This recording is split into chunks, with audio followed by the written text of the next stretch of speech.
I'm going to show you how to replace the battery on this dealer installed remote start.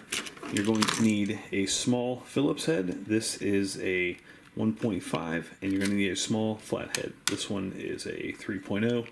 You're also going to need a 2450 battery. I've put the links to all of this in the description below. In this back corner here, there's a tiny little Phillips head screw. You want to remove that.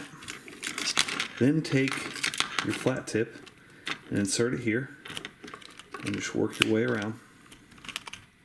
First time you open this, it might be kind of difficult. Now take your flat tip, insert it right here. This battery can be difficult to get out as well.